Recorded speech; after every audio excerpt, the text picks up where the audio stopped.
So I guess on a deal like that, too, with spare stuff, how has that changed over the last 8 years of acquiring and finding those spare stuff? So for people that don't know, PFI is Parts Finder International. Yeah. How has the parts finding been? Because those are mostly stock things that you're finding. It's getting a little rough. And that's kind of the balancing act right now. Like, to me, this was a big eye-opener on the technology of these cars and the turbos and the fuel injection and everything has advanced so much that we're still using those 25, 30-year-old cast blocks. We're making 300 to 500 more horsepower in the last 3 years. But even the transmission. Yeah. So it's how factory is the transmission? The transmission, the only factory piece you're using is the outer case. Okay. That's it. So it's a billet bell housing, complete new gear set, new shift selector. There's aftermarket forks and everything for them. So it's like some bearings, the clutch fork, and the outer case. Interesting. And that's on the 4-speed, like B series H pattern. So they've done a pretty good job at tossing all the OEM shit. The sequentials, like the Quaife sequentials that a lot of people are using in the K series, they're even an aftermarket outer case. Oh, so they're just you're not reliant on stock parts anymore. That's cool. You kind of have to get to that point, and even you guys have to get to a point. And that's where like billet blocks and everything's coming into play. They're the design flaws that aren't there on that cast motor that was supposed to make 110 horsepower have been fixed in that. They're readily available.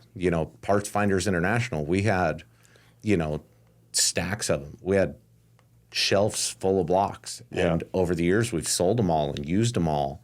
And they're hard to come by. To do one GSR block, you're about halfway to a billet block. By the time you buy a core, sleeve it, do the machine work, you're halfway to a billet block. Yeah.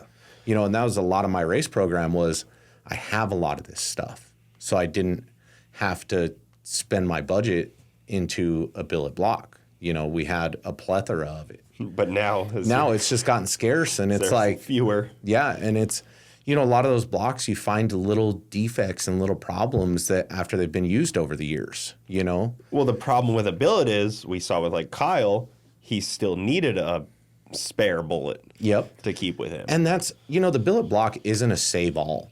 No, you're still going to hurt a piston. You're still going to you can still throw a rod out of them. You can still do all that stuff. Especially the nitrous cars are probably tearing up pistons. Yep. And my thing is just safety-wise and availability-wise, I want to use a billet block. It turns it into a 4-bolt main. Mm-hmm. It will keep – that was the problem with mine. The crank broke out of the block, and it turned into a transmission fell, axles bind up, all that stuff. If I can keep the crankshaft in it and I throw a rod out of it, safety-wise, it's a lot better. Yeah. It'll save you from wrecking the car, hopefully save the fire, because the fire wasn't fuel.